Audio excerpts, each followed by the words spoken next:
So what if I told you that happiness isn't something that you need to chase, that it's not something that you find out there, but it's something that's already within you? Now you might say, well, Steve, that sounds a wee bit cheesy, you're going all Instagrammy on me here, but I think this happens to be true. And today in this episode, we're going to be exploring this idea. I want to take a look at a life-changing concept, and that is the idea that happiness is one of your default states. So grab a cuppa or whatever you do when you're listening to your podcasts, and let's get started.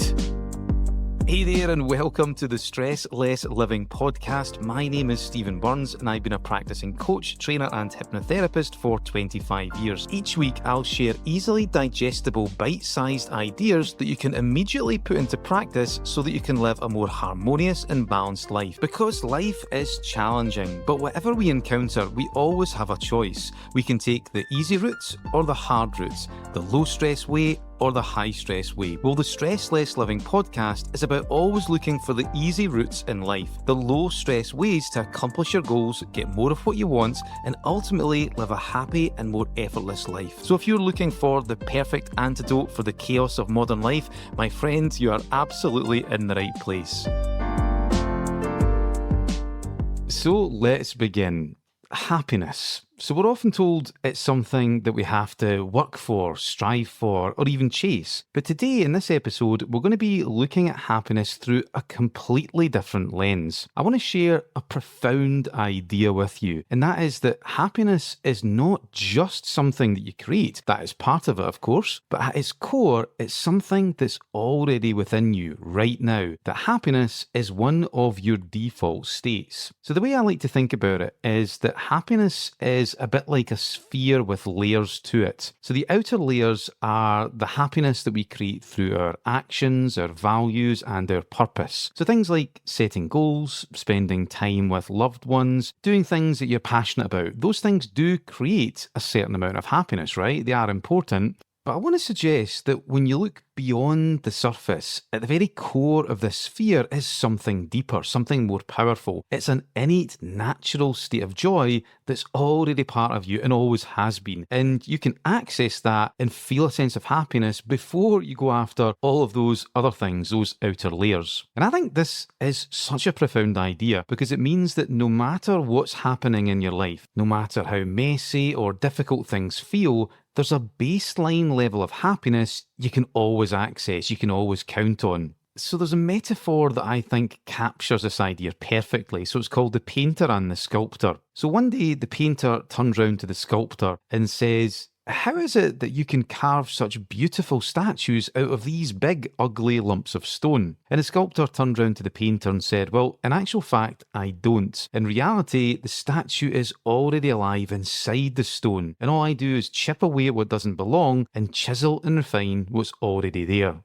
So I love this metaphor, and I think it explains really well how a big part of happiness works. You know, we often believe that we can only achieve happiness by adding things to our life. Maybe a new car, a better job, perfect relationship. And while those things are good, they can definitely make us feel happy, they aren't the whole story. That a big part of happiness comes from removing the layers that cover it up. Things like stress, self-doubt, and fear, and revealing the beauty that's already there. So to give you an experience of this, I want you just to stop for a moment and just think back to early childhood, if that's appropriate for you to do so. So when you were a child, you didn't need a to-do list to feel happy, did you? You didn't wake up in the morning and think, okay, how can I maximize my joy today? Do I need to do affirmations in the mirror? That's not the way it worked. That would be one very weird child, by the way, but anyway. But instead, you just lived. You were curious, playful, and present. Life was just one big adventure, and happiness flowed naturally. And if you think about what it was like to play outside as a kid, climbing trees, building forts, or even just running around doing stuff with friends, you were doing the simplest things, but it was amazing. It felt amazing. You weren't worried about what came next. You were fully immersed in the moment, and that brought with it a natural sense of joy. But then, of course, as we grow a bit older, we grow up, we lose some of that magic. Responsibilities pile up and our minds start to get cluttered with worry, doubt and angst. And it can feel like that natural happiness just disappears. But here's the truth. it hasn't disappeared. It's still there, waiting for you to reconnect with it. So an analogy I like to use to describe this is it's a bit like the sun and the clouds. So in this metaphor, happiness is like the sun. So on sunny days, the sky is clear and we feel the sun's warmth and light. But then when clouds roll in, we lose sight of the sun. We don't feel its rays quite as strong. And we might even start saying to people, oh, the sun has gone away, it's disappeared. But of course, the reality is that the sun hasn't gone anywhere. It's still there. It's just hidden by the clouds. So happiness works the same way. On good days, it's super easy to feel our natural sense of joy. Life feels light and everything seems brighter. But on the tough days, negative thoughts, events, and past experiences can become like the clouds. They block our connection to that happiness. And we might even start believing that it's gone completely. We've totally lost our sense of happiness. But again, just like the sun, your happiness has not gone. It's still there. It's simply hidden behind the clouds.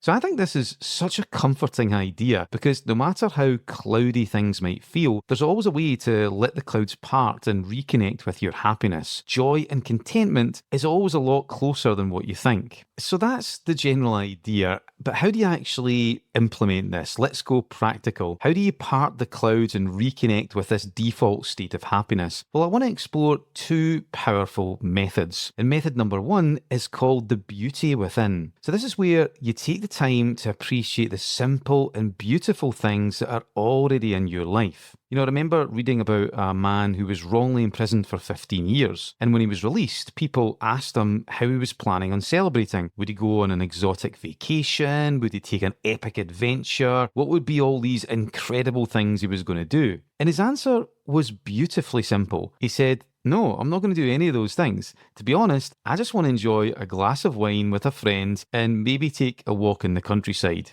And he then went on to say that losing those simple joys for so long had made him realise just how precious they were. And I think we can all learn from this. You know, how often do you overlook the small things that make life beautiful? Maybe it's a warm cup of coffee in the morning, the sound of birds chirping, a kind word from a friend, or just going for a walk in the park and appreciating the full awesomeness of nature. When you really shift your attention to it, it's incredible. So when we stop to appreciate these small moments, we reconnect with the happiness that's already within us. So for me, I think this is where things like the practice of gratitude come in super handy. And I've talked about this in previous episodes. Gratitude isn't just something that New Age hippies, yogis, or esoteric types do. It's for everyone. It's a practice that can totally transform your mindset and your life.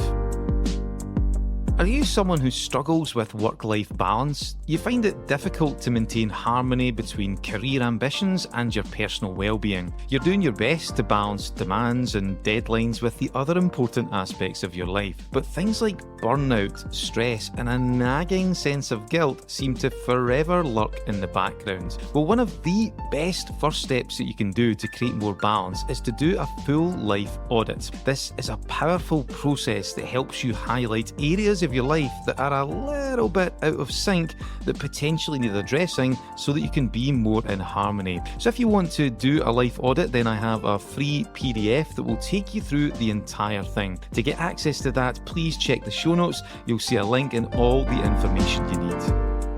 So science has shown that our brains tend to have a bit of a negative bias, which means that we're wired to focus more of our attention on what's wrong. We highlight negative events in our life more brightly to make sure that we don't avoid those mistakes in the future. So we need to have something that counteracts this, or we end up building up a stockpile of negative events that are highlighted brightly inside our brain. And gratitude is the natural way to counteract this. It's where you're shifting your focus on what's right, what's currently great. So a simple exercise is every night just write down 3 things that you're grateful for. They don't have to be big, they don't have to be earth-shattering successes, just things that brought a smile to your face or made your day a little bit brighter. And then just think about these things just before you fall asleep at night. If you can conjure them up inside your imagination and feel them, then that's going to make this process so much more powerful. And over time, what you'll find is that this practice will help you just naturally see the beauty in everyday life. It'll help you reconnect with this natural form of happiness. So if you want to take this a bit further, then I recommend that you practice kindness. So just engage in random acts that make people's lives better. This is an incredible way to tap into a natural bliss that you can get from relationships. I think it also helps you see the best in people too, which can bring so much joy. So there's a great phrase, I can't for the life of me remember who said it, and that is that unexpressed gratitude is a bit like wrapping up a Christmas present and not giving it to anyone. And I love that because gratitude is a two-way process. You do it inwards, but you also do it outward through random acts of kindness. There's a thing I love I call the ripple effect, and this is where you just take some time just to make 3 people smile during your day. And it doesn't have to be anything huge, it can be just something simple. You can maybe tell a joke just to lighten up their day, or maybe even pay them a little compliment. And the thing is, the positive benefit that comes from that little interaction won't just end with that person. They'll go back into their life, and because you'll have lifted their moods, then that will have a positive effect on the people in their life. And then those people will go into their lives, and because their mood's been lifted, they'll have a positive effect on the people in their life too. And that benefit, that kindness, just ripples out the way. So never underestimate just how powerful random acts of kindness can be. But sticking on topic with happiness, honestly, it will make you feel unbelievably good. It'll help you tap into a natural bliss and joy that you get from relationships. And as well, just contributing to other people's happiness is a drug that you can eventually get addicted to because it just feels so good because you're helping make a difference. You're positively impacting people's lives.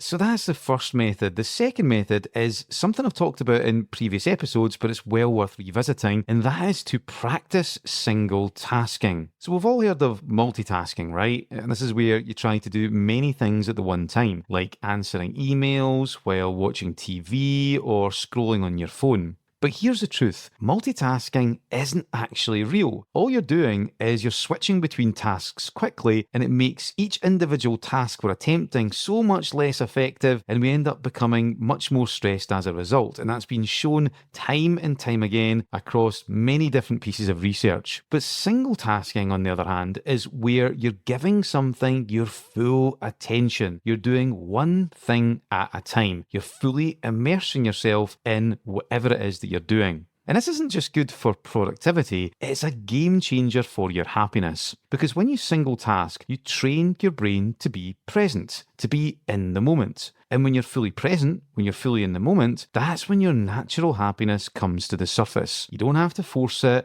or will it into existence, it's just there.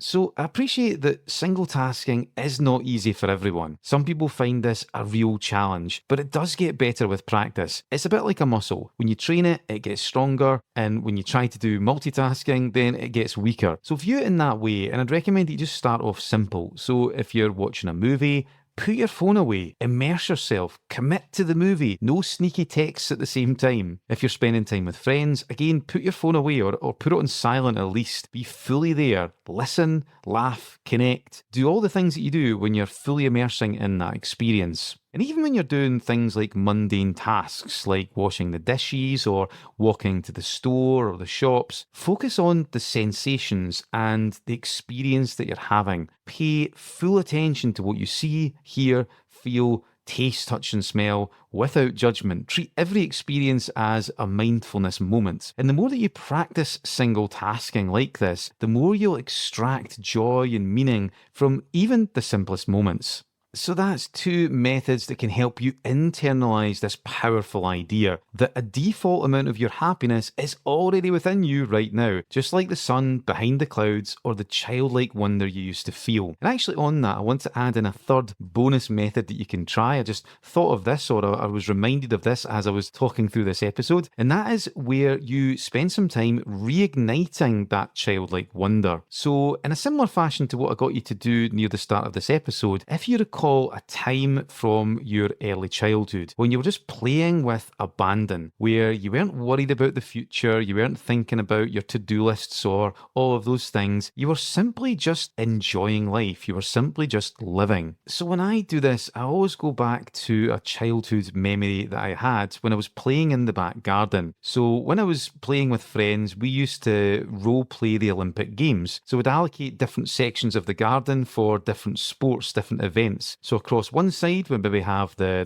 hurdles, another side would have the high jump, we'd use the wall as part of the high jump, and if we ran around the garden, that was the 800 metres. And we had a whole bunch of other games as well. It was amazing how creative we were. And we used to spend hours reenacting this fantasy of the Olympic Games, and it was amazing. I wasn't worried about what I was supposed to be doing next. I was simply just being in the present moment. And this is a very powerful memory for me because it's symbolic of being in the moment, just living, and just a living experience to happen. So I think everybody has a time like that they can go back to. So if you were to think back to a time from your childhood when you were fully immersed in experience, when you were in the present moment, what would that be? And then just take some time to step into it, see what you saw, hear what you heard, until you start to get a feeling of what it's like to just play with abandon, just to let go into the moment and just go for it. So that's a third bonus method you can use. Whenever you do that, it just helps you tap into that natural joy and happiness that you had when you were a kid. It wasn't something that you had to will into existence. It wasn't something you had to create by achieving your goals, even though those things are good, of course. It was just there because you were immersed in the moment. So that's the idea I want to get across in this episode. It's such a powerful concept. And there's 3 ways that you can use to put that idea into practice. So take the time to reconnect with the beauty in your life. Practice gratitude. Embrace the present moment. Practice single tasking and let your natural happiness rise to the surface. If you want, you can rekindle young memory when you were just playing without a care in the world. Start small. Take one step at a time. And remember, we can create happiness through our goals and living life in accordance with our values and principles, but those things are only the outer layers. At the very core, there's a much deeper and more natural form of happiness, and this is your default state. So that is us for this episode. Hope you enjoyed it. This is definitely one of my favourite subjects to talk about. If you enjoyed this episode, if you got value from it, then I would love it if you could follow or subscribe wherever you listen to your podcasts. And if you're feeling especially generous, if you could leave me a review, that would be absolutely amazing. It really does help get the word out. So thanks once again for listening, and I'll speak to you in the next episode.